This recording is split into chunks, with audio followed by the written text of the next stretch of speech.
Resting squats aren't just some ancient movement pattern our ancestors used. They're one of the most powerful positions that can completely reverse the damage modern life inflicts on your body. Most people think squatting is just a gym exercise, but I'm going to show you what really happens when you start holding this primal position consistently. The first thing that changes is your hip mobility, and this is where everything begins. Your hips are the master joint of your entire lower body. Every step you take, every time you bend over, every movement that involves your legs starts at your hips.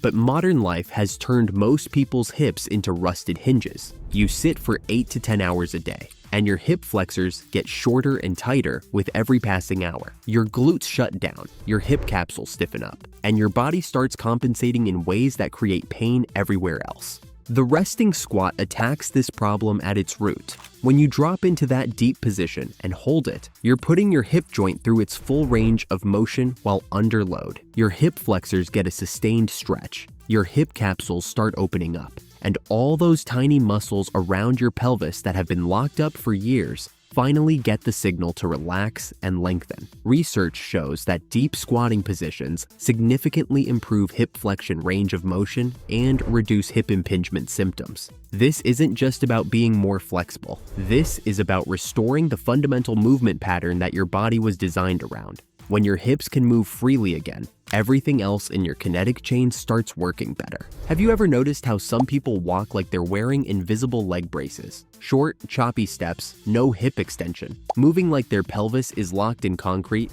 That's what happens when you lose hip mobility. The resting squat reverses this completely. Every minute you spend in that position is teaching your nervous system that your hips are supposed to move freely through space. Your brain starts reprogramming your walking pattern, your stride gets longer and more powerful, and you start moving with the kind of natural flow that makes physical activity feel effortless instead of like work. After a few weeks of consistent resting squats, you'll catch yourself taking stairs 2 at a time without thinking about it, getting up from chairs without using your hands, and bending over to pick things up without that familiar lower back twinge. And once your hips start moving properly, something incredible happens to your spine.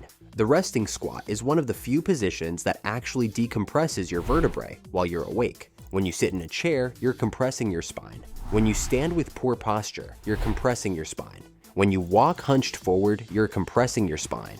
But when you drop into a proper resting squat, your entire spinal column gets to breathe. The position naturally creates space between your vertebrae, takes pressure off compressed discs, and gives your spine the chance to restore its natural curves. Your thoracic spine extends, your lumbar curve finds its proper position, and your cervical spine aligns over your shoulders instead of jutting forward like a turtle. This spinal decompression is like hitting the reset button on years of poor posture and compressed movement patterns. You're literally giving your spine the space it needs to function properly. And the effects show up in everything from better breathing to reduced back pain to improved athletic performance. Now, before we dive into the benefit that's going to transform your lower body strength forever, I want to let you know that the resting squat is powerful, but it's just one piece of the puzzle. If you want a simple step-by-step blueprint to reset your entire body and feel 10 years younger, I created an organized guide for you to follow, and it's linked in the description below. Here's what nobody talks about when it comes to the resting squat. It completely changes your relationship with your own body weight. Most people spend their entire lives avoiding positions that challenge their mobility and strength. They sit on chairs, lean against walls, use handrails on stairs. They never ask their body to support itself in challenging positions for extended periods. The resting squat forces you to hold your entire body weight in a position that requires strength, mobility, and coordination all at once. Your ankles have to be mobile enough to keep your heels down. Your knees have to track properly. Your hips have to be flexible enough to drop low. Your core has to engage to keep you upright.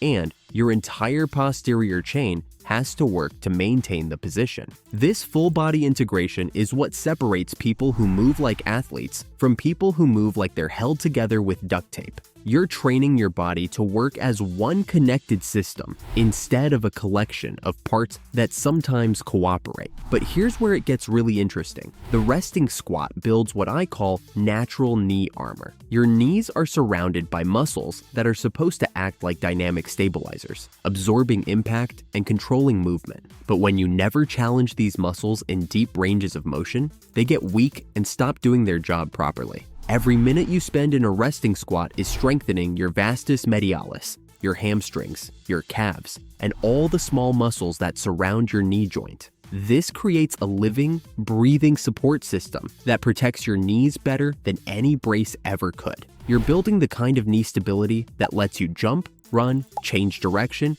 and move confidently without fear of injury. In just a moment, I'm going to show you the most common mistakes that prevent people from getting these benefits. But first, let me tell you about something that might surprise you. The resting squat actually changes your breathing mechanics and nervous system function. When you're holding a challenging position like the deep squat, your body has to learn to breathe efficiently while maintaining stability. Most people hold their breath when things get difficult, but the resting squat teaches you to stay relaxed and breathe properly even under physical stress. Your diaphragm learns to work while your core is engaged. Your nervous system learns to stay calm under challenge, and you develop the kind of composure that carries over into every other area of your life.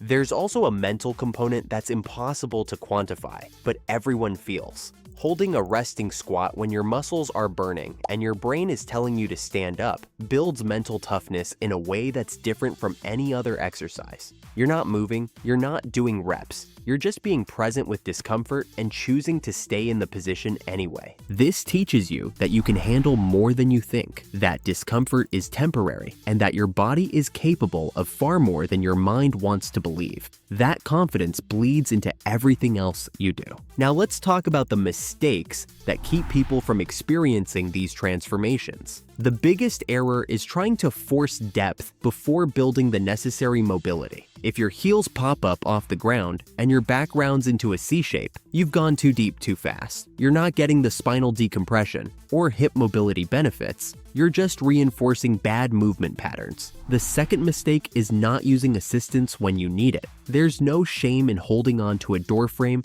or putting a small book under your heels while you build up the mobility and strength to do it unassisted. These modifications let you get into the position correctly so your body can start adapting. The third mistake is giving up too quickly because it feels uncomfortable or awkward. Remember, uncomfortable is where the magic happens. Your body is learning to move in a way it hasn't moved in years, possibly decades. Start with short holds, focus on proper position, and gradually increase the time as your body adapts. That one is honestly something I have to remind myself of sometimes when working on my own mobility restrictions. You're probably wondering, this sounds amazing, but how long should I hold this position and how often should I do it? Don't worry, I've got you covered. Start with whatever depth you can achieve while keeping your heels down and your chest up, even if it's just a partial squat. Hold that position for 30 seconds to start and work your way up to 2 to 3 minutes over time. The key is consistency over intensity. 3 30-second holds spread throughout your day will do more for your body than trying to hold it for 5 minutes once and then avoiding it for the next week. Make it part of your daily routine. Hold a squat while your coffee brews, drop down during commercial breaks, squat while brushing your teeth.